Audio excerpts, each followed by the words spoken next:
Bonjour. Aujourd'hui, mes amis, est un jour spécial. C'est un jour spécial qui va nous faire peut-être verser quelques larmes, comme le ciel d'aujourd'hui d'ailleurs, parce que aujourd'hui est le dernier épisode de la première saison de Alt F4.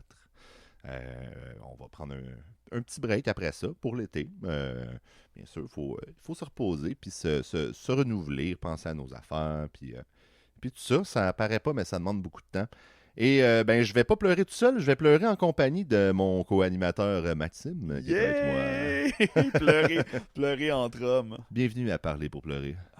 Pleurer entre hommes de notre podcast sur la musique de jeux vidéo, le podcast québécois. Oui, c'est bel et bien un podcast québécois sur la musique de jeux vidéo. Pleurer entre hommes, ça aurait été un bon nom. C'est un bon nom de podcast. Oh my god, on a vraiment manqué. On va faire un après-médiéval. Si vous entendez ça, faites-le pas, on va tout de suite le caler, qu'on l'avait calé avant. On va le faire cet été. On va peut-être faire un sous-podcast. Un sous-podcast s'appelle Pleurer entre hommes.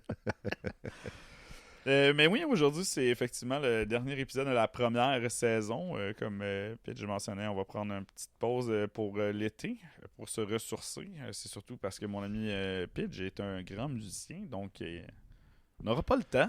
On n'aura pas beaucoup de temps. On a toutes des choses aussi, puis tu sais, c'est le classique là, quand même. On a commencé, là, on est en juillet. Hein, si jamais vous l'écoutez pas bientôt, on est en juillet, puis on a commencé quand même en novembre. Pas mal à toutes les 2 semaines. C'est de l'ouvrage, on se mentira pas. Peut-être qu'il y a eu un petit 2 semaines de maladie. Là, probablement, qu'on a décalé. On a décalé, mais ça fait, nous sommes tous ces 2 épisodes par mois depuis novembre, depuis 8 mois. Puis en plus, on n'était même pas supposé en faire un 16e. On pensait se rendre à 15. Finalement, turns out, on se rend à 16. Ça, c'est de la faute de la Saint-Jean. Puis c'est aussi Pidge qui a mentionné que 16, c'est comme 16 bits. C'est vrai, SNES. Comme 16 bits, comme la SNES.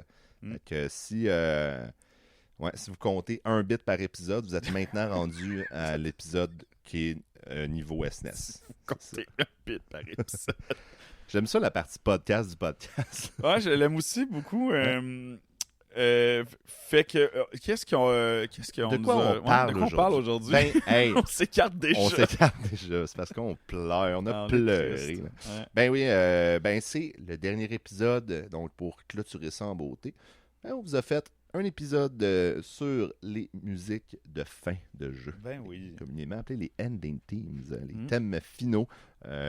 D'ailleurs, avant de commencer, je voulais juste mentionner un petit peu, en faisant ma recherche de tunes, évidemment, tu viens à te demander, c'est quoi les thèmes de fin? Parce que des fois, ça va être les thèmes de fin de la scène finale, par exemple, qui est absolument, à tous les jeux, c'est un thème, c'est une pièce qu'on entend une seule fois. On n'entend pas plus d'une fois dans le jeu. Puis, ça peut être donc dans la scène finale, ça peut être le générique aussi. Ça peut être l'épilogue. La scène finale, c'est un peu l'épilogue, là, mais des fois, il y a la scène finale du jeu, puis après ça, il y a un genre d'épilogue. Puis là, des fois après, il y a un générique avec une tune particulière aussi. Ça peut varier un peu. D'où le pourquoi les styles vont varier beaucoup. On a quand même quelques styles avec vous autres que moi, je vais les décortiquer tranquillement là, en les faisant jouer. J'ai pas pensé à ça en faisant ma recherche, mais je pense que aussi c'est un peu ça. C'est 3 styles différents. Il y en a 2 qui se rapprochent, mais c'est... Un peu, ça revient quand même aussi. Il y en a qui sont un peu plus proches. C'est ça. Puis, c'est ça. Bon, on va pas mal... on va essayer de décortiquer ça puis de jaser ça du mieux qu'on peut. Sans pleurer. Sans pleurer. On va essayer de pas pleurer. On garantit rien. On prend rien. On peut procéder avec le premier extrait. On va faire ça.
On écoutait ici la pièce Staff Roll de Pokémon Fire Red et Leaf Green. Vous aurez probablement reconnu la banque sonore de la Game Boy Advance qui est vraiment unique en son genre.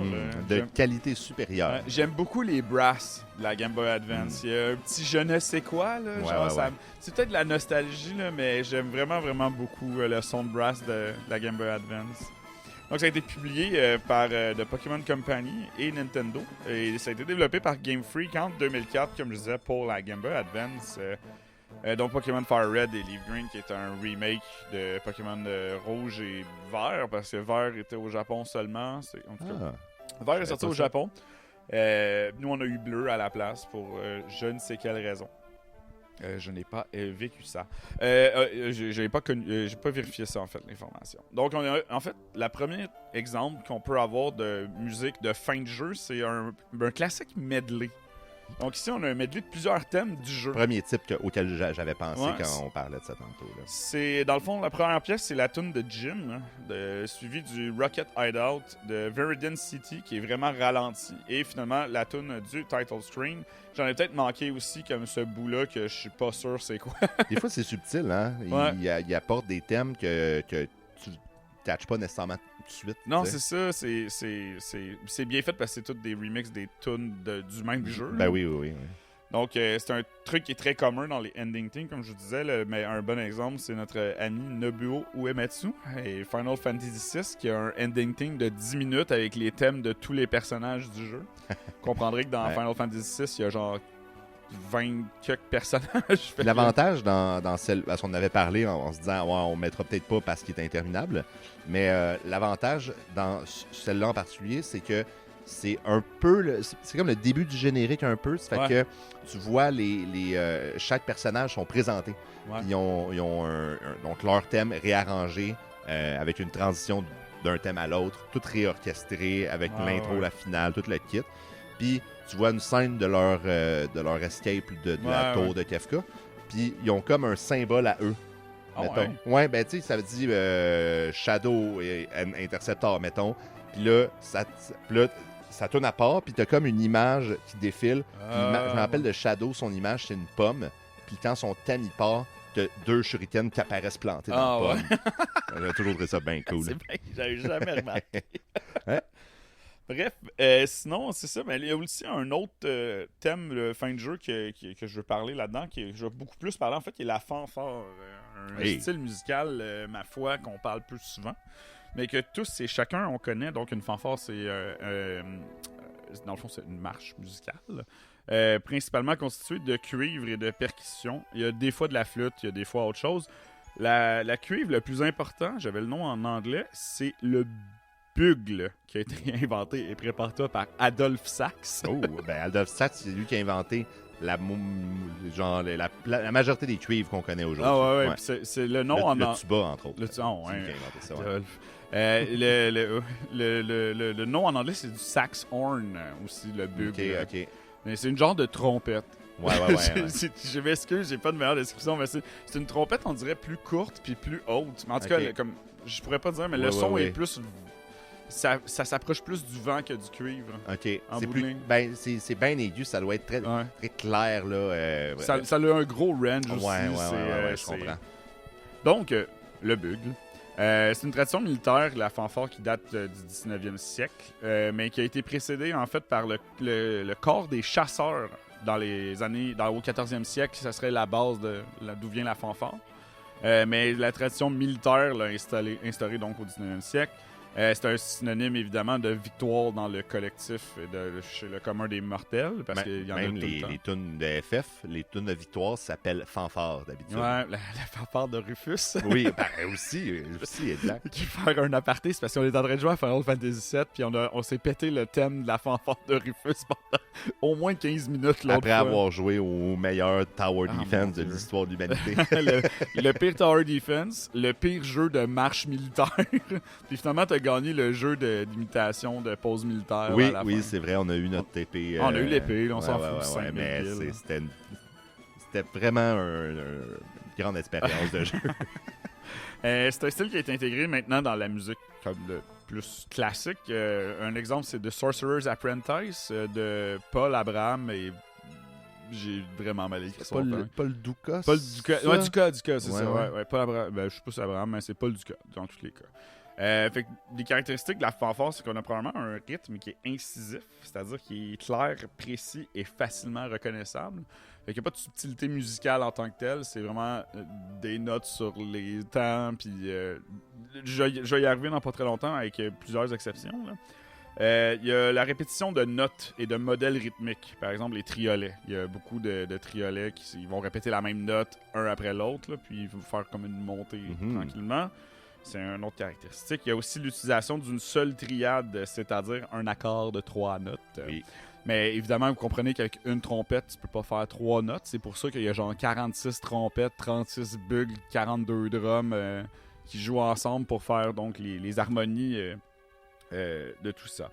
La pièce qu'on entend en ce moment, en fait, du moins le début et une bonne partie est en La majeur. Le majeur va revenir vraiment souvent dans la fanfare.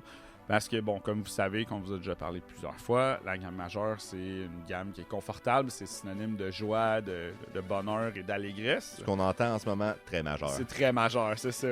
Il y a une légère modulation en do à un moment donné, mais c'est comme une modulation qui est trichée parce qu'il y a beaucoup d'éléments de la gamme de la majeure qui restent. En fait, le but, c'est que la modulation soit subtile, qu'elle se fasse bien, mais la toune devient en do à un moment donné, puis elle revient en la majeure. L'art de moduler. L'art de moduler, bien sûr. Donc c'est ça. Donc, j'ai déjà dit ça, mais il faut aussi, c'est ça, non seulement que c'est en majeur, il faut aussi prendre en compte l'instrumentation de la pièce. On a des cuivres, on a des vents, des strings, qu'on dit en anglais, des cordes frottées, de la percussion, donc ça donne beaucoup d'énergie à la pièce. Il faut comprendre que ça joue à la fin de Pokémon aussi, là, ce fameux jeu de bataille de coqs qui ont des lance-flammes. Oui, exactement. Donc on vient de battre Gary Oak, le petit-fils de professeur Oak. Et on rentre triomphant en Bussick jusqu'à la maison. D'ailleurs, il n'y a aucun prix à part avoir du... C'est quoi qu'ils disent les jeunes à cette heure? Du swag? C'est encore le mot d'actualité? Du Riz. Du Riz, c'est ça qu'ils disent, je pense. Ouais. Ouais. Fait que, la gloire. La gloire. Merci. La gloire. Fait que, tout ce que tu gagnes à Pokémon, c'est la gloire. Et cette belle fanfare qui t'accompagne quand t'es en Bessic avec ce puissant Pokémon qui est en fait aussi un dieu, puis l'autre que c'est genre Mewtwo qui peut contrôler les esprits du monde. C'est pour ça que t'es content quand tout ça est fini. Tu sais, Gary Oak qui sort son Pidgeot, là, parce qu'il me semble... Ah non, il l'a-tu dans le Fire... Non, je pense pas qu'il l'a. Parce qu'à un moment donné, il y a un Pidgeot, puis tout est comme... Tu sais, c'est comme le premier Pokémon que tu croises dans le jeu, là. Genre, t'es comme des croches, Gary, là.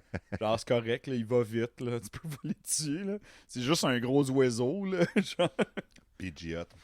T'as le choix entre ça ou le... genre Charizard. T'es comme genre, ouais. Bref, c'est tout pour... la pièce Staff Roll, excusez-moi. Ils ont tous un nom de même, hein? Ouais. C'est ça. Non, mais 2 autres tunes, ils ont des petits noms. OK. Bon, ben moi aussi, j'en ai un petit peu avec des noms. Celle-là, par contre, s'appelle Ending Team, en parenthèse, Ending. En tout cas, c'était le nom du vidéo YouTube que j'ai mis en MP3. All right.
Sonne-tu comme un ending theme, en parenthèse ending, à votre goût.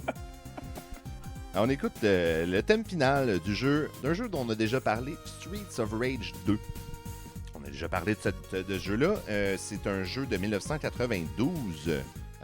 Encore une fois, hein, on se rappelle ce qu'on avait dit. Incroyable, ça ne sonne pas 1992. Un jeu de Sega avec le compositeur Yuzo Koshiro. C'est un jeu qui est un beat'em up, on a parlé si vous en souvenez bien.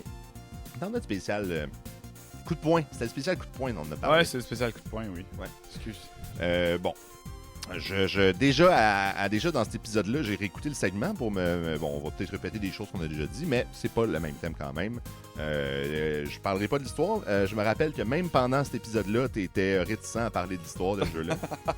Si vous voulez vraiment savoir, allez écouter ce segment-là ou allez voir sur Internet. La composition de ce jeu-là est vraiment revenue beaucoup. Autant, depuis 1992, je pense que c'est un jeu qui est un petit peu passé sous le radar. Parce que ça se faisait éclipser par des plus... il y avait Turtles in Time juste avant, les autres beat'em up de Street Fighter. Il y en a eu beaucoup des bons. Puis celle-là, qui ressemblait beaucoup à Street Fighter là, quand tu regardais ça. Mais... dans les dernières années, ça a l'air qu'il y a eu un regain de popularité à cause justement du rétro gaming.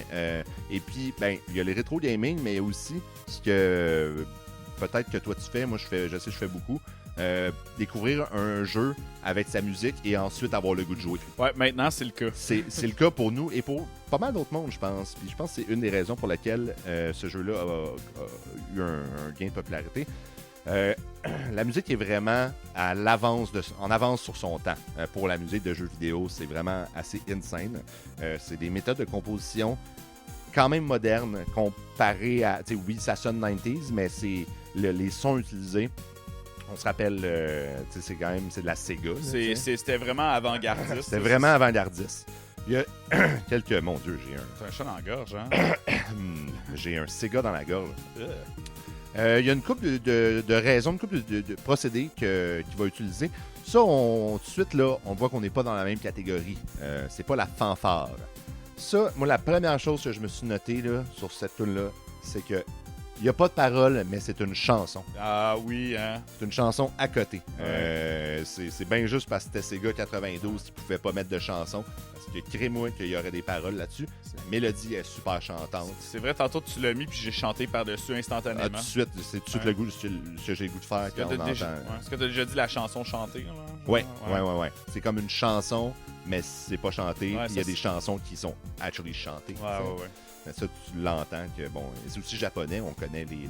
Il y a sûrement quelqu'un de cringe sur YouTube qui a rajouté des paroles dessus. Là. Moi, j'ai pas réussi à trouver, mais je me suis posé la question, un peu comme quand on avait parlé de Soul Blazer. Ah oui, c'est vrai. Il y avait pas, c'était une chanson, pas de chanson, parce qu'il n'y a pas de paroles parce que c'était Super Nintendo, mais il l'avait enregistré avec des paroles. Puis je me suis dit peut-être qu'il y aurait ça pour ça. J'ai pas trouvé. Si vous le trouvez, prière de nous contacter. Donc, évidemment, une chanson. Vite, comme ça, Yuzo Koshiro utilise des méthodes de composition ce qui fait que c'est moderne. Il y a plusieurs choses. Tu avais parlé, ça c'est sûr, je vais répéter un peu ce que tu disais aussi, là, mais c'est vrai pour toute la soundtrack du jeu. Il y avait l'utilisation du vibrato. Oui. Qui vient quand même affecter notre perception de la musique. Ça sonne un peu plus musical, ça sonne un peu plus humain, entre guillemets, là, avoir le vibrato, parce que c'est plus proche de ce que les gens font dans la vraie vie. C'est moins présent que dans le reste des tunes, mais le panning, on en avait parlé à l'époque aussi.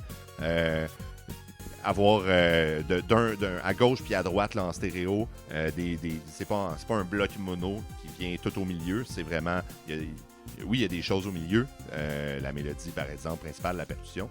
Les harmonies sont d'un bord ou de l'autre des fois. Ouais. Pas un peu les deux. Ça vient laisser de la place tout en remplissant.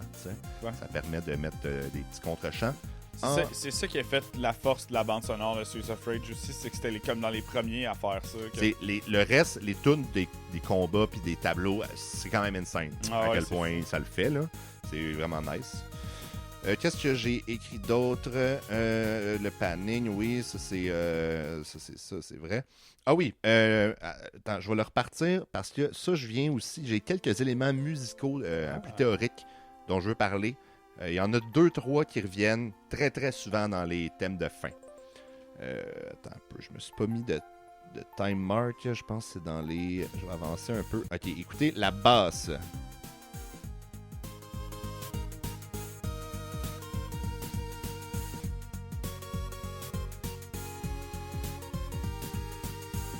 En tout cas, c'est peut-être discret. La petite descente, c'est les mouvements chromatiques, souvent en descendant à la base.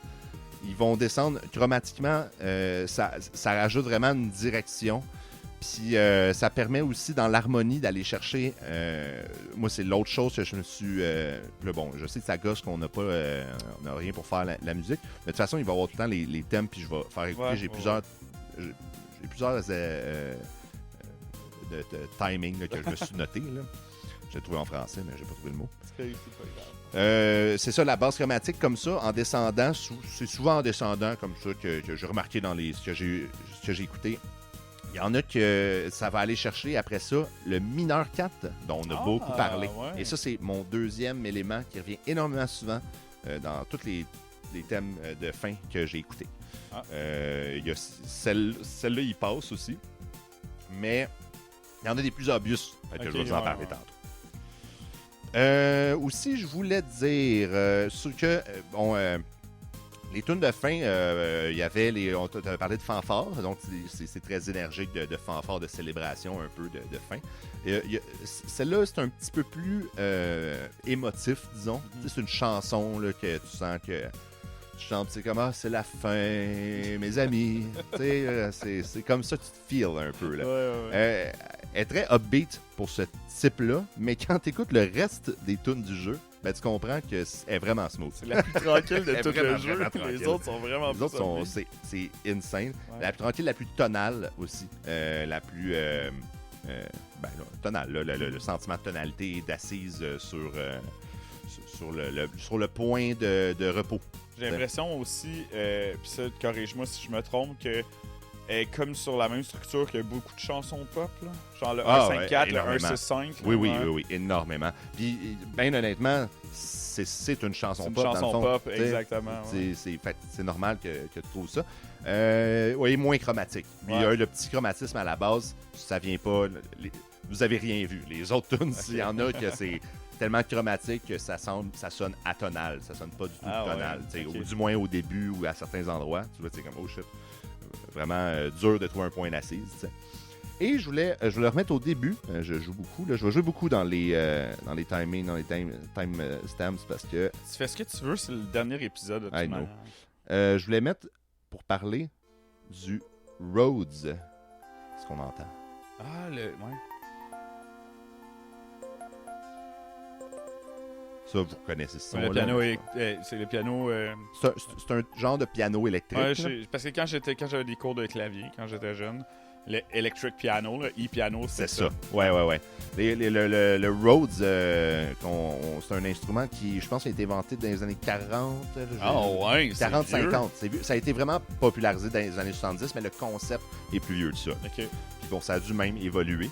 Puis c'est vraiment comme un piano, il y a un clavier et c'est mécanique, genre c'est analogue. Là, c'est-à-dire que tu pèses sur la touche et un marteau va peser sur... Là, c'est là que la différence est. C'est pas une corde comme le piano qu'on connaît. Okay. C'est un genre de lamelle métallique qui est associé à une tige de métal et la vibration génère un courant électrique qui va être amplifié. Ouais. Puis ça veut dire que pour jouer, tu n'as pas besoin qu'il soit branché, mais pour bien l'entendre, il faut qu'il soit amplifié, que ce soit avec des écouteurs ou avec un speaker. C'est comme un piano xylophone électrique. Un peu, ouais. Mais il y a beaucoup, il y a le Rhodes, je pense que c'est un type de Rhodes. En fait, le Wurlitzer, c'est une affaire qu'il y a des gens qui utilisent. Genre, c'est assez à la mode dans beaucoup de bands indie du moment, disons. Mais c'est à la mode maintenant parce que on est dans la rotation du vintage. Fait qu'on est rendu dans les années 80, je pense. Ouais. On va retourner à l'âge de pierre bientôt, mais j'ai hâte, là. Quand on va jouer de l'os, puis de la roche, puis se faire manger par des saber-tooth cats. Exact. Danser autour du feu de façon tribale. Ça, j'ai hâte. Ouais. Puis c'est ça, c'est assez... vous connaissez ce son-là. Ça vient chercher quand même je dirais pas une mélancolie, mais ça a été beaucoup utilisé, justement...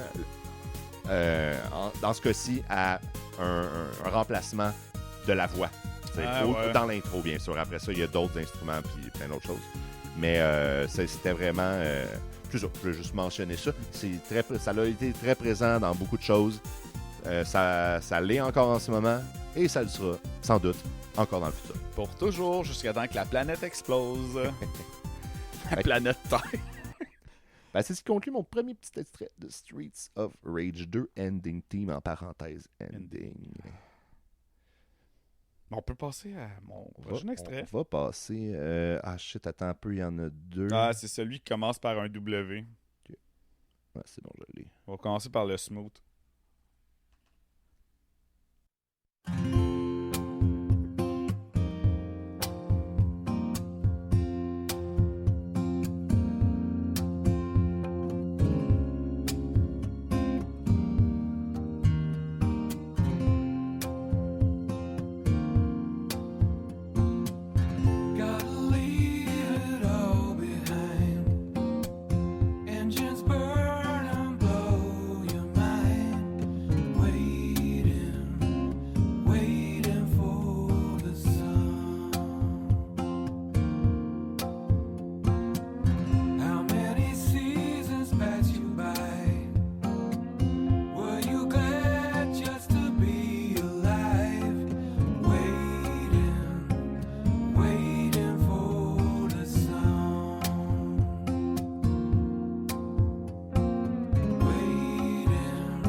On écoutait la pièce Waiting for the Sun du jeu RimWorld qui a été développé et publié par l'Udéon Studio en 2018 et que la musique est composée par Alistair Lindsay.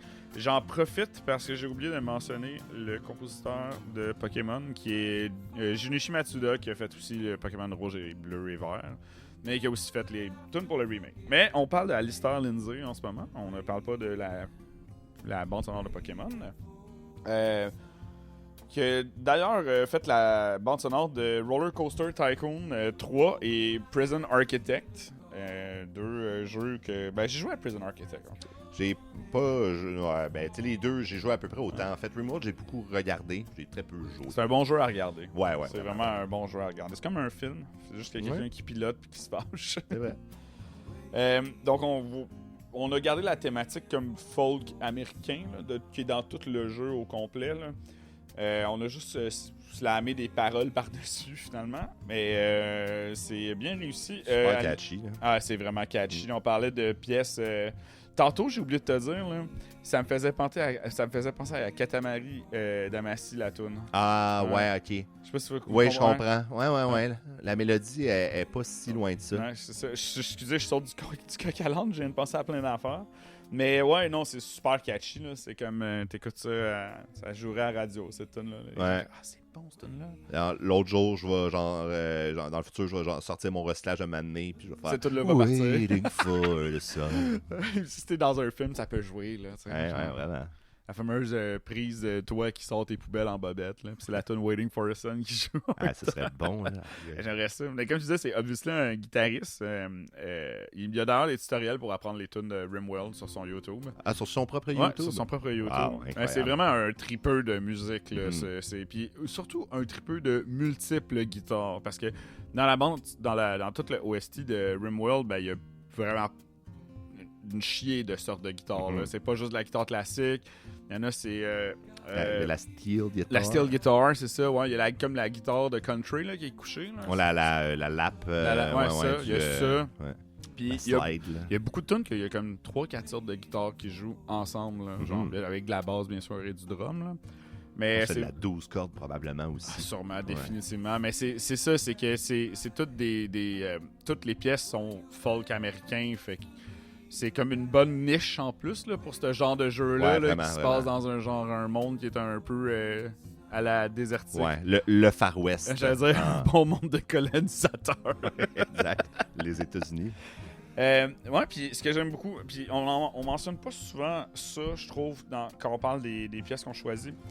Le editing des pièces de RimWorld, pour les avoir écoutées avec des écouteurs, là, c'est complètement fou. Là, la main qui glisse sur les cordes, qui rajoute, ça rajoute un petit côté organique à la pièce. Le son des là. cordes, tu l'entends. Tu l'entends encore. C'est vraiment, comme j'ai écrit, Chef's Kiss. Là, c'est vraiment Chef's Kiss. Là.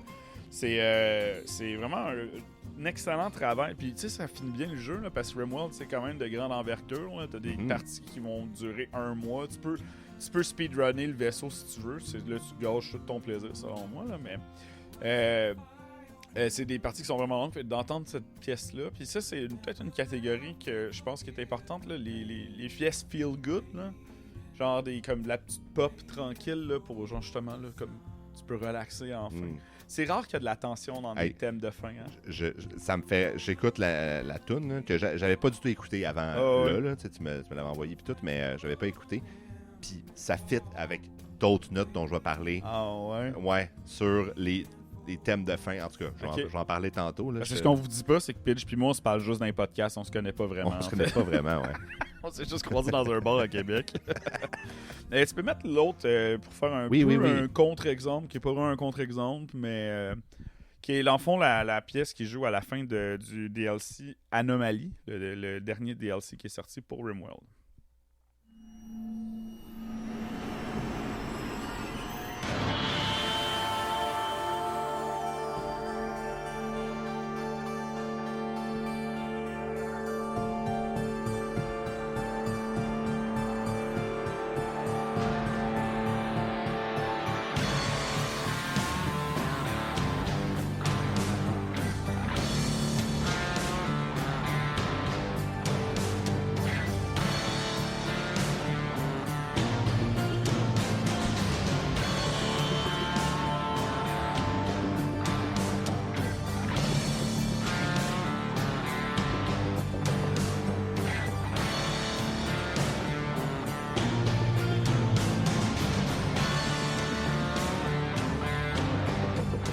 Donc, on entendait donc, j'ai pas marqué le nom. Mais en fait, c'est ça. C'est la pièce qui joue à la toute fin de Anomaly. Il y a une... End credits. End credits. Wow! Il y a une partie qui est très importante aussi à prendre en considération dans les musiques de fin de jeu. C'est le contexte dans lequel le jeu finit. Dans les derniers jeux qu'on a parlé, tout se finissait plutôt bien. Mais dans Anomaly, pour faire vraiment rapidement sur l'histoire, c'est que au début du jeu, on a le choix soit de suivre la route normale du jeu ou d'espèce de... Il y a une espèce d'obélisque noir en plein milieu de la map que tu peux rechercher, puis il y a plein d'affaires bizarres qui se passent. Vraiment... 2001, là, tu sais, de l'espace. Genre, mais tu sais, je dirais... je connais peut-être pas ça, mais SCP...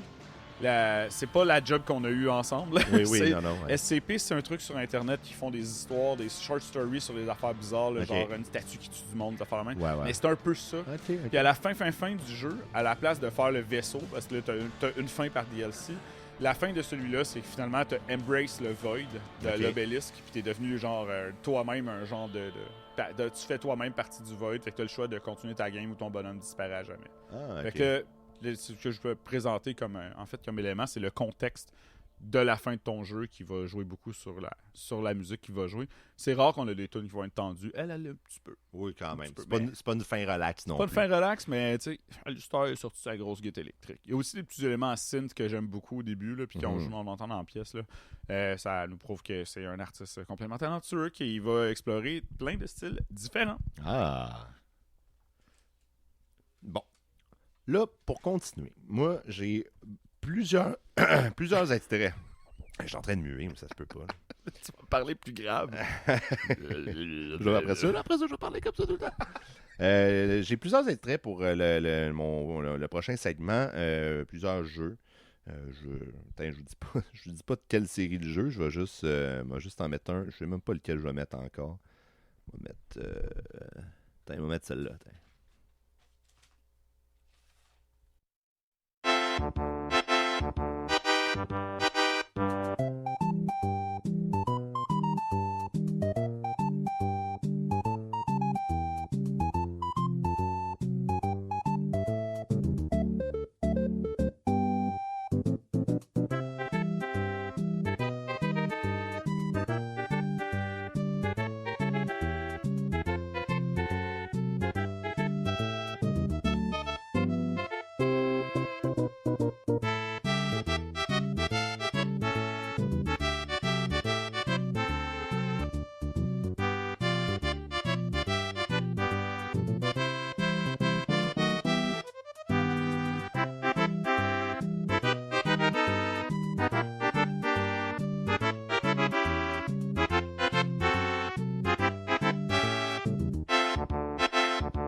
OK, j'ai arrêté là parce que j'ai d'autres à mettre aussi. On a chanté tout le long. On a chanté une bonne partie. Ouais. Je l'enlève, ce bout-là. On écoute, c'est le thème final du jeu Super Mario World, qui est aussi appelé Super Mario Bros 4. Ah ouais? Parce que le 3, le 4, c'est comme... Le 3, c'est le dernier au NES. Qui dit ça? Internet? C'est écrit, ouais, Internet dit ça. Internet dit ça. Qui date de 1990, c'est un jeu de Nintendo composé par Monsieur Nintendo, Koji Kondo, j'ai parlé, si vous connaissez le lore du podcast. Ça faisait longtemps qu'on avait parlé de Koji Kondo. Longtemps qu'on n'avait pas parlé de Monsieur Nintendo. Alors, bienvenue dans l'épisode, Koji. Oui. C'était une fanfare. Ah ben oui. Hein, trouvez-vous? Puis là, ça sonne très fanfare, tout ça. Là, il y a deux parties. Ça arrive aussi, parce qu'il y a la partie épilogue et la partie générique. Qu'on vient d'arriver, qu'on entend là. Ça peut arriver dans le jeu, en fait, dans Mario World, quand tu bats Bowser et tu sauves la princesse. Mais là, tu reviens tranquillement vers l'île de Yoshi et vers la maison de Yoshi, dans le fond. Avec, je pense qu'il avait volé aussi les œufs de Yoshi, si je me trompe pas. C'est ça, tu sauves parce que tu sauves la princesse et tous les œufs. Fait que là, tu reviens, puis là, tu vois tes bonhommes marcher. C'est peut-être les œufs de la princesse aussi. Peut-être, c'est vrai. Peut-être les œufs de Mario. C'est peut-être les œufs de Bowser. Peut-être les œufs de Bowser, puis Mario, c'est le bad guy. Tout le monde pond des œufs dans le monde de Mario. Juste Mario, c'est le méchant, là, tu sais. Ouais, puis donc, ils reviennent tranquillement en passant par tous les biomes qu'on a explorés dans le jeu. Et à la fin, ils arrivent et les œufs y éclorent. Et après ça, t'as la présentation, donc le générique, mais c'est pas c'est pas les personnes qui ont fait le jeu, c'est le générique qui a juste le nom des monstres du jeu. Oui, de tous les monstres que t'as tués. Oui, ouais, lui il s'appelle Koopa Troopa, lui il s'appelle Bullet Bill, puis là, tout a un sens rendu là. Puis ça, c'est ce bout-là. On est autant qu'on était dans la fanfare un petit peu jazzée dans la première partie, dans le bout présentation des monstres. Bon, là, ça revient au côté fanfare en ce moment. Mais dans le petit bout du milieu, présentation des monstres, très ragtime. Ah ouais, vraiment. Ouais, hein? C'est pas du piano, là, mais c'est très, très ragtime. Il y a quelques petits éléments dont je vais parler. Attends un petit peu. Là, il faut pas que je me trompe parce que j'ai beaucoup de... je parlais du chromatisme de la basse et du mineur 4. Puis là-dedans, je pense pas tant de mineur 4, mais beaucoup de chromatisme de la base dans le début. Je remets écouter ça, porter un petit peu attention à la basse.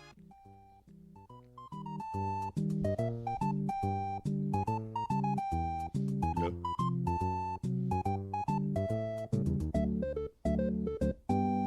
Et puis là, ça descend.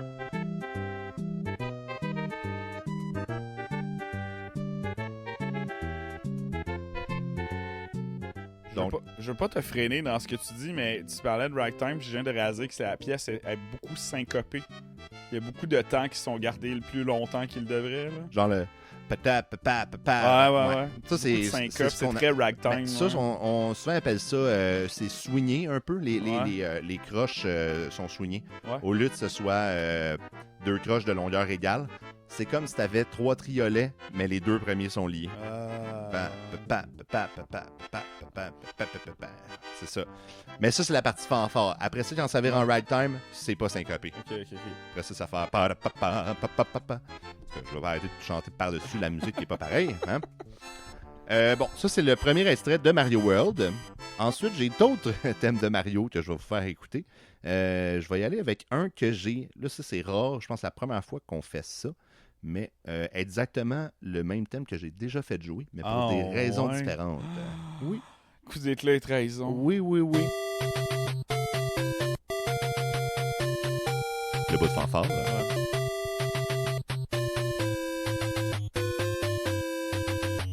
C'est vrai qu'il y a full de bass qui...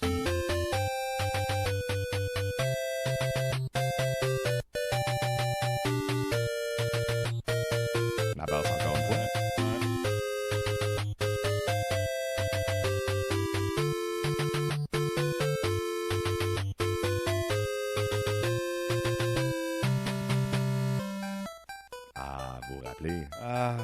Mario d'or.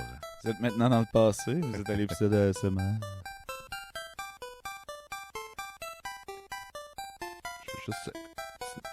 pendant que ça joue, en fait, je vais l'arrêter même parce que, bon, au début, il y a la base chromatique, la base c'est descend chromatiquement. Il y a aussi quelque chose, ce dont je parlais tantôt, des progressions d'accords. Attends un peu, là, il va falloir que je switch un peu d'une tune à l'autre, là, ça va être un petit peu fourrant. Il y a une progression qui est, je me suis mis très Mario. C'est dans un contexte majeur, OK? Faire mettons si on parle en degrés, 6 mineurs, 7 mineurs, 1 majeur. Qu'est-ce que ça veut dire tout ça? Comment ça sonne, vous me direz? Bien, je vais m'empresser de vous répondre en cherchant. OK, c'est ça. Ça va sonner exactement comme ça.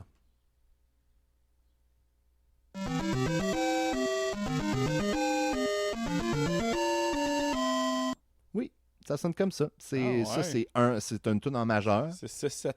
C'est 6 mineurs, 7 mineurs, 1. Mais 6 mineurs dans le sens, pas mineur qui sonne mineur, mais mettons, si t'es en Do, ça va être La bémol, Si bémol, Do. Ah ouais? Ouais.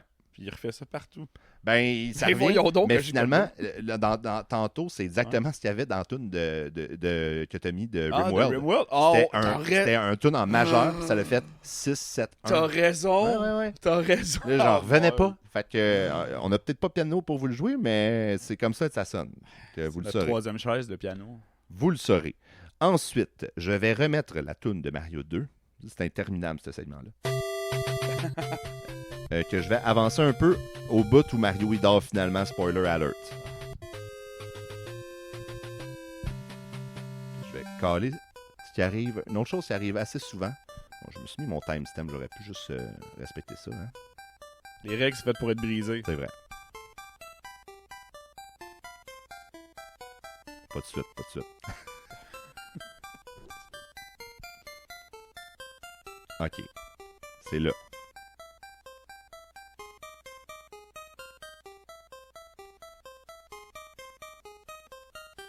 Ça, là,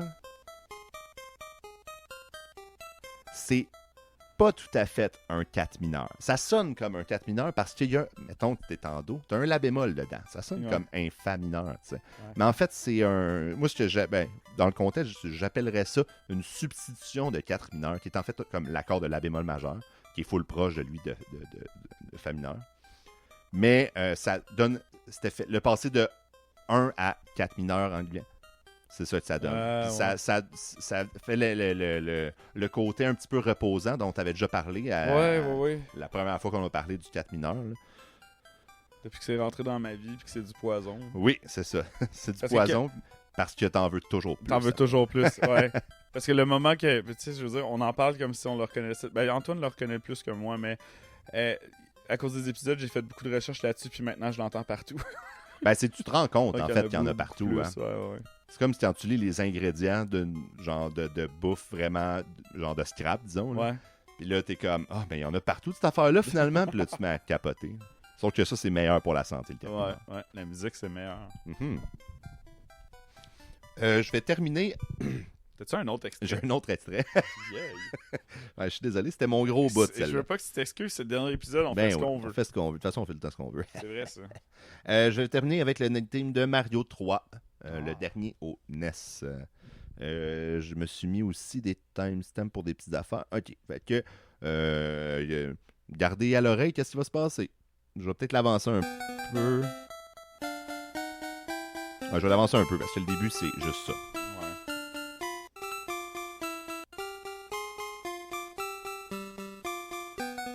Il y en a un qui est passé. Là, on va le laisser là.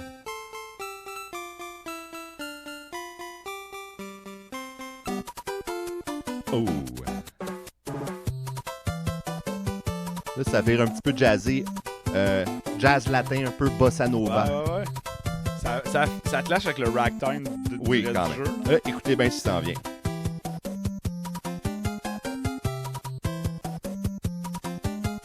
Le plus gros 4 mineur de l'histoire de l'humanité. Ensuite, écoutez la basse.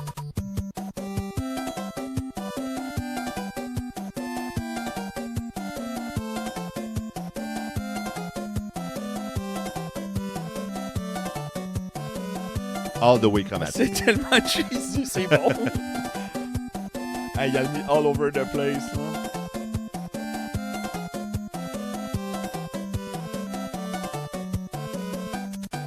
puis pouf! Là, ça recommence. Ouais. Quand je dis cheesy, là, en passant, c'est pas méchant. C'est juste que c'est des passes qui reviennent souvent. Oui, oui, ouais. c'est cheesy. Le 4 mineur sonne cheesy, honnêtement. Sinon, je dirais que c'est poche. Ben c'est oui, ça, la mais non. différence. Mais c'est un peu... c'est pas la même chose, mais c'est comme quand on parle de quelque chose, c'est quétaine. Ouais. On a premièrement toutes pas la même définition de ce qui est quétaine, et tu as le droit de trouver quelque chose de quétaine et d'aimer ça. Ah ouais, tu sais, les gens qui... les chandails de laine de Noël, c'est quétaine, mais ces gens-là, ils en ont tout un. Ah oui, oui, C'est bien que sûr. t'aimes Et c'est dans pour le ça fond. que tu le portes un peu. Exact, C'est c'est comme ça. l'espèce de... Tu dis c'est un quétaine / de mauvais goût, mais finalement, ça vire un peu de Ouais. que t'aimes ça à cause de ça. t'sais. Ouais, faut faire attention, ça fait ça avec la K-pop pour moi, fait que... Moi, je dirais pas les 4 mineurs, là, je l'appellerais même pas ça. Ben non, on n'a pas dit quétaine, là, mais t'as dit quoi le mot? Cheesy. Cheesy. Ouais. C'est cheesy, mais je dirais même plus satisfaisant. Ouais. Oui, je suis d'accord. Ouais. Très satisfaisant. La résolution de du 4 mineur, en général, ça fait du bien au corps. Oui, vraiment, vraiment. Puis, ben, c'est ça. Là, on a fait le tour pour vrai de mon segment, mon segment super spécial Mario. Ton super... Mon spécial ton super spécial Mario. Ton super Nintendo segment. Ça faisait aussi vraiment longtemps qu'on avait dit super. Super. Hey, là, c'était écrit, je l'ai écrit dans mes notes à toutes les fois. Super Mario Bros 2, Super Mario Bros 3, Super Mario World en parenthèse, Super Mario Bros 4. Est-ce que nos jobs seraient plus le fun s'il y avait super avant le Le mot nom de la super chaîne? dedans. Probablement un petit peu. Ben, peut-être que ça enlèverait du charme au super aussi. Mettons que tu travaillerais au McDonald's, puis à la place, tu dirais, il faut que j'aille travailler au super Super McDonald's. McDonald's. Ah, sûrement que ce serait. Ouais. J'aurais quand même Hey, le goût de me crisser la tête dans la friteuse, là. Rien contre le monde qui travaille là, mais... Si McDo, vous entendez ça, c'est à nous, ça. Ouais, c'est à nous, super Ouais. McDonald's. C'est à nous. Ça va être sorti, vous allez voir la date. Je sais où t'habites, Ronald. Exact. Ben c'est ça, je voulais me concentrer beaucoup sur, ben évidemment pas l'histoire, vous comprendrez, hein, de Super Mario, mais sur la musique en écoutant, en fait, je me suis mis à reconnaître des patterns qui revenaient au bout dans la musique. Ça, c'est très évident dans les tunes de Mario. Aussi beaucoup dans les autres tunes, en fait, comme on disait avec la musique de RimWorld, que je me suis rendu compte après que en fait, c'est ça. Le même Il y pattern. a des patterns, ça revient, c'est très intéressant. Mais le même modèle. Le même modèle, puis vu que c'est aussi les tunes de Mario, t'as le son Mario. En général, j'ai toujours trouvé que le Koji Kondo utilise plus de chromatisme dans ses compositions de Mario Bros que dans d'autres jeux. Puis c'est comme facile à analyser parce que c'est plus dans ta face. Ouais, mais c'est vraiment la sauce Mario, là. Genre, Ouais. c'est ça qui est bien des bandes sonores de ces jeux-là, c'est qu'ils ont toutes la même saveur, ils ont la même couleur, tu sais. Genre, j'ai pas entendu l'OST du nouveau Super Mario Kart World. Non plus. En plus, j'ai écouté un peu des thèmes finaux de Mario Kart. J'ai failli en parler. Okay, là. Moi, j'ai celui de Mario Kart 64 que j'aime beaucoup. Ouais, ben, je l'ai vu. Je l'ai pas choisi, mais je l'aime vraiment beaucoup, Okay. juste parce que j'ai joué probablement énormément à ce c'est jeu-là, pareil. mais c'est vraiment un bon thème de fin de jeu. Là. Ça fait dans la famille de Streets of Rage. Genre, je rentre à la maison sur mon go-kart sur l'autoroute à Toad pour prendre la sortie Je te chez nous. garantis qu'il y a un 4 mineurs là-dedans. Ah, c'est sûr. Ouais. C'est sûr. Si vous nous écoutez et que vous commencez à vous intéresser à ça, allez voir le 4 mineurs. Vous allez vous rendre compte qu'on l'entend plus qu'on pense. Il y en a vraiment partout. Ouais. Là, c'est assez fou. On peut continuer avec mon dernier extrait de la saison 1 du podcast Altefcast. Oh. Ouais. Oh, indeed.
a écouté la pièce Still Down de Resident Evil 1, qui a été produit et développé par Capcom en 1996 pour la PlayStation 1, aussi appelée la PSX, je sais pas pourquoi.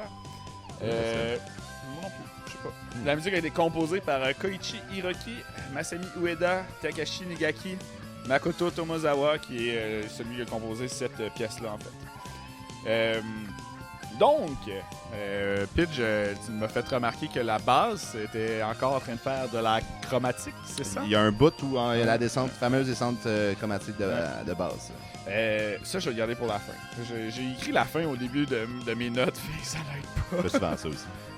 Fait qu'on reste dans... on reste dans l'esthétique du jeu, c'est pas ça que je veux dire. On clash avec l'esthétique du jeu, qui est donc Resident Evil, pour ceux qui ne connaissent pas ce jeu.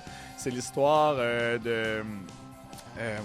Chris Redfield et de Jill Valentine et leur équipe des Stars qui vont faire une investigation dans un manoir qui s'est passé des choses bizarres. Donc, ils se font attaquer par des chiens, puis ils rentrent dans la maison, puis là, après ça, ben, ils se séparent comme dans tous les films d'horreur. Ouais. C'est très horreur, hein, ça. Ouais. On se rappelle surtout de ce jeu-là pour ses très piètres dialogues. C'est vraiment c'est un shit show, les dialogues de ce jeu-là, mais c'était un jeu qui avait du voice acting à PlayStation. Fait que c'était plutôt impressionnant. Mais le jeu était très terrifiant. Je me rappelle avoir joué jusqu'à très très tard avec un de mes chums à ce jeu-là. À en avoir très peur aussi constamment. Donc vous avez compris, c'est un jeu d'horreur. Il y a des zombies partout. Cette pièce-là ne va pas vraiment d'emblée avec l'ambiance que le jeu va avoir. Beaucoup, là, ouais. Exact. L'ambiance du jeu, c'est très vieux film d'horreur aussi. Là. Je sais pas c'est quoi les inspirations des développeurs. J'assume comme Evil Dead puis premier film de zombies là, pour l'esthétique là, parce que c'est des Japonais qui font une esthétique américaine finalement. T'sais. Puis le côté zombie qui marche c'est très Romero, là, Night of the Living Dead et compagnie. Puis Evil Dead, ben, c'est que la cabine, le manoir est perdu dans le milieu du bois, il n'y a pas de ville. C'est à partir du 2 qu'on va aller à Raccoon City, la merveilleuse ville de Raccoon City qui a vécu tous les torts et travers du monde. Qu'on va visiter la ville. Mais dans celui-là, on est juste dans un manoir dans le fond du bois. Fait que, classique film d'horreur. Fait que normalement, c'est très, très, très, très sombre, là, la musique. C'est très dark. Je sais que c'est le terme anglais, excusez-moi. Mais il y a beaucoup de silence aussi dans la musique. D'ailleurs, j'allais le dire que moi, j'ai pas joué à Resident Evil, mais d'avoir regardé du monde jouer et tout. Ce qui m'avait marqué dans les vieux, en tout cas, c'est que c'est souvent pas de musique. Beaucoup de silence, ouais. La musique est marquée par ça, puis... Marquée par son absence. Ouais, exact. On en a déjà discuté dans le fameux podcast AltF4, le podcast de la musique de jeux vidéo québécois, que le silence parle beaucoup dans la musique.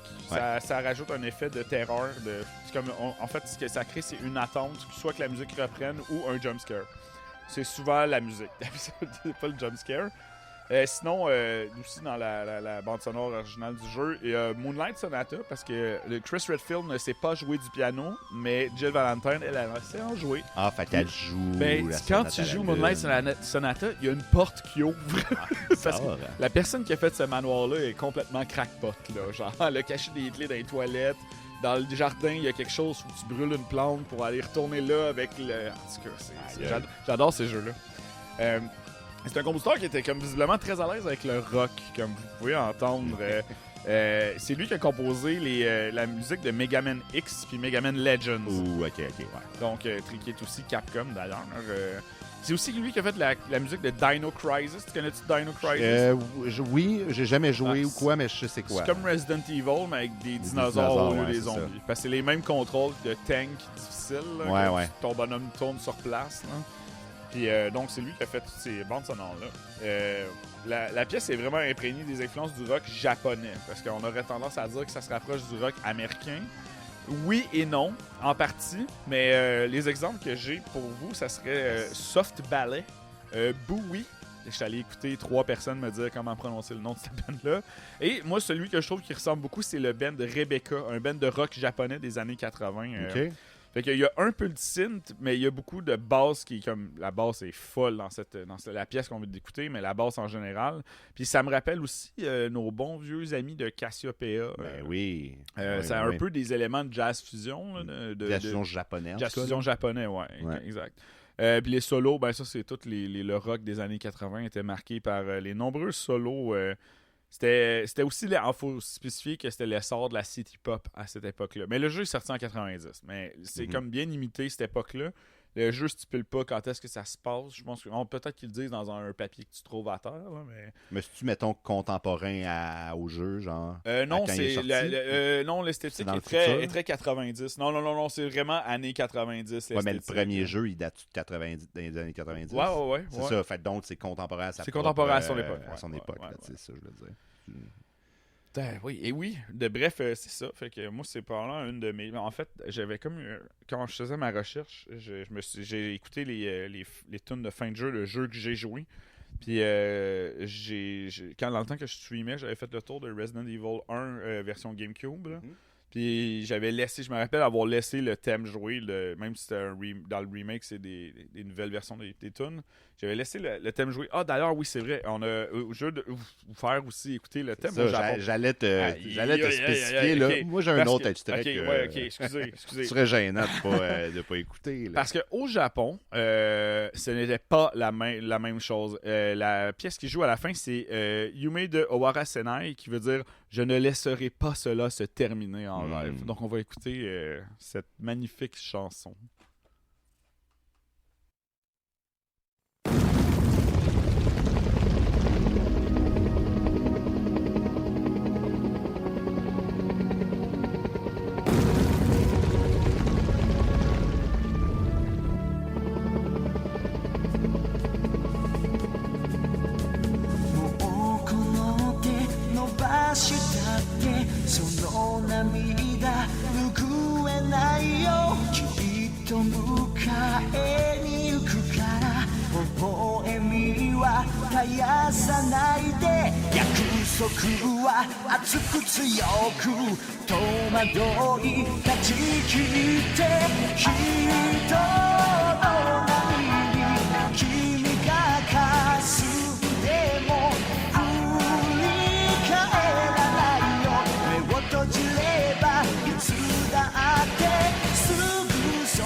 Là, on l'a notre finale japonaise. Yes. C'est bon. Ça me faisait penser au vieux X-Japan. Des tunes plus balades de X-Japan. Ouais, ça me faisait penser à ça. Donc, c'est la version japonaise des crédits de Resident Evil 1. Les solos de guitare électrique sont là quand même. Hein? C'est tout le temps les solos de guitare électrique. Tu sais, en plus, des solos techniques au Japon, il y en avait tellement. Vraiment. Wow, très cool tout ça. Je suis émotif. Ouais, je le sais, ça rend émotif. Moi, je pense que la prochaine va particulièrement me rendre émotif. C'est la dernière. Là. C'est la dernière. De la saison 1. La saison 1. Puis aujourd'hui, là, de la rendre toute. Dans la journée aussi.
C'est tendre. Ouais, c'est tendre. Hein? C'est le thème de fin, en fait, le thème de crédit du générique. On en parlait tantôt. Ça, là, ça rentre dans la catégorie générique. C'est Final Fantasy, imaginez-vous donc, mais Crystal Chronicles de 2003, qui est sorti à la GameCube, qui a été évidemment sorti par la compagnie Square. Et le compositeur n'est pas Nobuo Uematsu. Aïe, aïe. Je sais. Où est Nobuo? Où est Matsu? Non. C'est la compositrice, en fait, Kumi Tanioka, qui a écrit cette musique-là. Pour les grands nerds du podcast, on a déjà mentionné elle, parce qu'elle a participé à la composition de tunes dans les dernières updates de Minecraft en compagnie de Lena Raine. Ouais. Pas ensemble, mais ils ont comme les deux composé des affaires pour juste une patch en particulier. Vite, Final Fantasy Crystal Chronicles, c'est un jeu donc, de GameCube qui peut jouer en solo ou en multiplayer, mais si on parlait de ça, c'est le fameux multiplayer du GameCube où il fallait que tu plugues ta propre Game Boy Advance au GameCube pour pouvoir jouer. Fait que, le multiplayer des riches. Ouais, c'est ça. Autant vous dire que j'ai jamais fait ça, puis je connais personne, je pense, qui ont déjà pu faire ça. Là. Mais bon.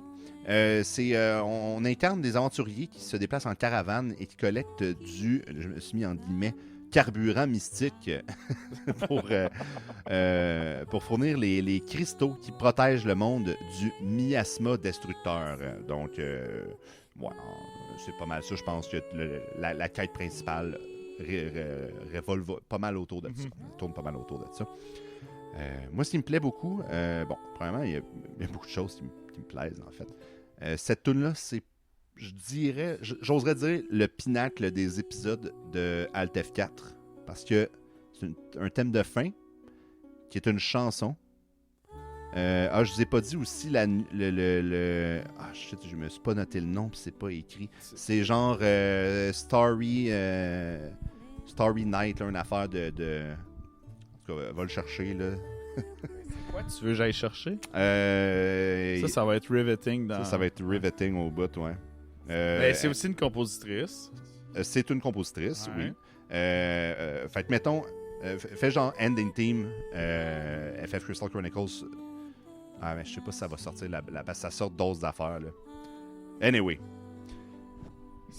C'est quoi que tu cherchais? C'est genre Starry Night. Starry Night. Genre écrit ça, là. C'est pas Starry Night, mais c'est quelque chose comme ça. Donc, c'est ça. C'est un thème de fin, un thème de nuit. C'est une compositrice. Moonless Starry Night? Ouais, exactement. C'est juste le premier mot, dans le fond. Je pense que c'était ça qui me manquait. Ouais. Ça, c'est de la grande radio, tout le monde. C'est de la grande radio, tout le monde. Oui, c'est une tune de nuit.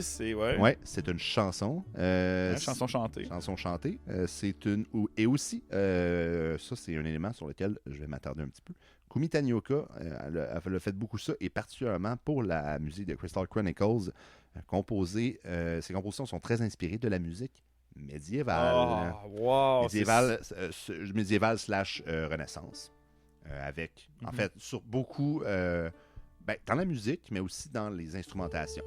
Beaucoup de luth, beaucoup de flûte à bec et beaucoup de chromorne. I know. Tu comprends bien que quand je me suis mis à réaliser tout ça, je suis comme... Je pouvais pas passer à côté de ça. Ouais, je comprends. Je comprends pourquoi tu l'as mis en dernier aussi. Oui, il fallait qu'elle arrive en dernier.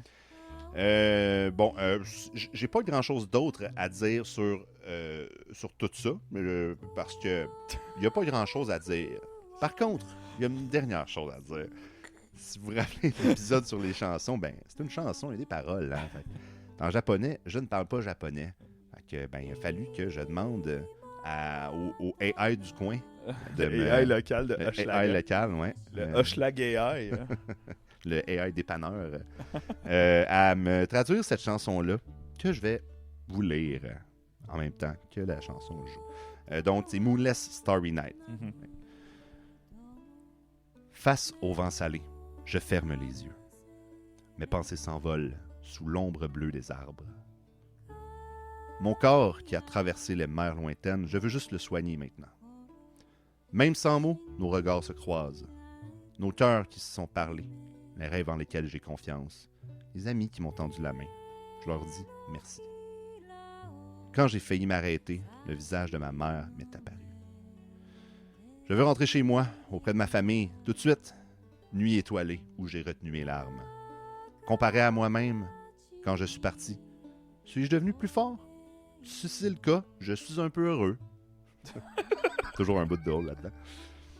Même sans une nuit sans lune, si je peux éclairer, je peux continuer à marcher sur le chemin. Nuit étoilée, où la lumière déborde. Wow! Ce qu'Antoine ne veut pas vous dire aussi, c'est qu'il a pris une photo de son écran comme un vieux boomer. Ben oui. Pensez que si on va dans une soirée de slam puis qu'on lit ça, on va se faire pogner pour avoir copié... Tu sais, une soirée de poésie. Là, dans Ils vont bar, dire pardon, ça c'est du AI. Ça c'est FF Crystal Chronicle. Ouais, c'est ça. Je reconnais ma traduction par AI du japonais au français. C'est peut-être quelqu'un qui écoute le podcast. Altef 4. Peut-être, effectivement. J'ai l'impression de faire de la pub aujourd'hui. C'est le cas, on le salue. On le salue, toi du futur qui nous entend faire ce poème main dans la main. Exact. On te salue, toi, nuit étoilée où la lumière déborde. Je suis un peu plus fort et je souris. C'est ben tendre. oui, c'est tendre. C'est Fait tendre. que je vais terminer de cette façon. C'est beau, c'est une belle chanson. Une belle chanson, ouais. C'est le pinacle. Bien évidemment, on a bel et bien enterré aussi le segment jeu du moment, donc je vais en profiter, moi, pour faire une petite conclusion de la saison 1. Si Antoine, tu veux en rajouter quoi que ce soit, tu es toujours le bienvenu. Je voulais évidemment commencer par des remerciements. Je voulais juste remercier a priori, mais c'est tous les auditeurs qui nous ont écoutés, que ce soit un épisode ou les 16, mais là peut-être les 15, là t'as rien écouté le 16e, donc t'as pas vraiment fini le 16e. En tout cas. Bref, tout le monde qui a écouté de 1 à 16 épisodes, ou même un début d'épisode, ça me dérange pas. Le plus gros des merci, c'est en fait la motivation d'Antoine et moi, c'est non seulement le plaisir qu'on a à le faire, mais c'est de savoir qu'il y a des gens qui sont aussi très contents. Puis d'ailleurs, je remercie toutes les personnes principalement qui nous ont envoyé des commentaires, des sujets, tout ce genre de messages-là. Nous autres, ça nous aide beaucoup à développer le podcast, le rendre meilleur. Beaucoup. Je laisse là, écoute, elle n'est pas là en ce moment. Je voudrais aussi remercier notre recherchiste. Ben oui. Notre recherchiste Gab qui a fait un très beau travail, qui nous assiste tout le temps, qui nous motive, puis qui me bully quand on n'est pas en train de faire des podcasts. Exactement. C'est à ça qu'elle sert. Hein? Mais à sa défense, je l'ai bully en premier l'autre fois. Fait que c'est de bonne guerre. Puis elle nous donne des bonnes idées. Ouais, exactement. Puis je pense, as-tu des gens que tu voulais remercier, toi? Non, tout le monde. Tout le monde qui nous écoute. Puis, comme on disait aussi, si on fait tout ça, évidemment, pour le plus grand plaisir de la chose, gratuitement. Puis la meilleure chose que vous pouvez faire, c'est en parler aux gens, à vos proches que vous pensez qui pourraient aimer ça. Ouais. Puis partager. Exact, c'est la meilleure chose que vous pouvez faire pour nous encourager. Étant donné qu'on fait ça, comme on dit, gratuitement, puis c'est cela pour toujours, pour tous les prochains épisodes. Si vous voulez nous donner un coup de main d'une manière ou d'une autre, le meilleur moyen de nous aider, c'est clairement de partager sur vos réseaux, à vos amis. Si vous connaissez quelqu'un qui aime les jeux vidéo, d'y en glisser un mot, de lui parler du podcast, qui aime la musique aussi, bien sûr. Puis c'est vraiment le meilleur moyen de nous aider pour nous. Ça nous motive. On revient pour la saison 2. Là. On vous fera pas la classic joke. Non. Peut-être qu'on va revenir, peut-être pas. Non, ça a été. On va avoir hâte, mais ça va être une petite pause bien méritée. Ouais, c'est ça. Avec tout l'été ardu qui t'attend, toi. Ça va faire du bien, la petite pause. Ben oui. Puis non, donc c'est ça, on revient clairement pour la saison 2. Ça a été dit. En fait, ça fait un bout que c'est déjà discuté de toute manière, mais on va revenir avec des nouveaux sujets. Toujours les bons deux vieux nonos que nous sommes aussi. Fidèle au poste. Ouais, puis on va ramener Nobuo aussi. Il est jamais bien loin de notre cœur. J'imaginais juste du coin le voir derrière le mur là-bas qui me regarde puis qui fait juste s'en aller full vite. Toujours un petit peu là dans nos cœurs. Ouais. Bref, puis si vous voulez nous envoyer quelqu'un commentaire, remerciement, insulte, peu importe. On est rejoignable par nos réseaux sociaux qui sont Facebook et Instagram, qui c'est juste à chercher AltF4 Podcast. Sinon, vous êtes déjà là, mais on est sur Patreon. Nous serons toujours gratuits sur Patreon. Toujours. C'est la partie qui est difficile d'en parler au monde pour nous, parce qu'on est un podcast sur Patreon. Ça a l'air que c'est pas chose commune. Non. On n'est pas sur YouTube. Donc, c'est plus complicado, mais apprenez à vos amis à utiliser la app de Patreon. C'est comme Spotify, c'est gratuit, puis on finance pas les drones militaires, nous. On finance rien. Et finalement, on est aussi rejoignable par courriel, par notre fameux courriel altf4podcastqc@gmail.com. Vous pouvez nous envoyer tout sauf des virus. Ouais. Ça, puis je vais le voir si c'est un virus. Oh ouais. Un EXE, là, j'ai déjà été sur Internet. Ça arrange avec ça. Ouais, je vais vous le renvoyer. Même ça marche. Bref, c'est ça qui va conclure notre première saison et nos 16 premiers épisodes de Alt F4. À ceux qui nous ont rejoints sur le tard, écoutez, vous avez tout l'été pour écouter tous les autres épisodes qui vous manquent. Et moi, écoute, Pitch, ça fut aussi un plaisir, toute cette saison-ci. Plaisir plus que partagé. Ah, écoute, on a eu un plaisir fou à faire tout ça. À écrire, trouver des sujets, puis on est le petit repos, on va revenir en force pour une prochaine saison qui n'a pas de date, mais que je peux dire octobre environ. Probablement, mais de toute façon, si vous nous suivez sur nos réseaux sociaux, exact. On va vous tenir. Et on va pas vous laisser on va pas vous laisser à part tout l'été. Je vais essayer de poster une fois de temps en temps un petit message, donner des mises à jour. Genre poster le premier brainstorm, faire on travaille sur des nouveaux épisodes. Et sur ce, et c'est avec beaucoup d'émotion sur cette pièce tendre que je vous souhaite à tous et chacun le plus beau des étés. Merci à tout le monde. Au revoir.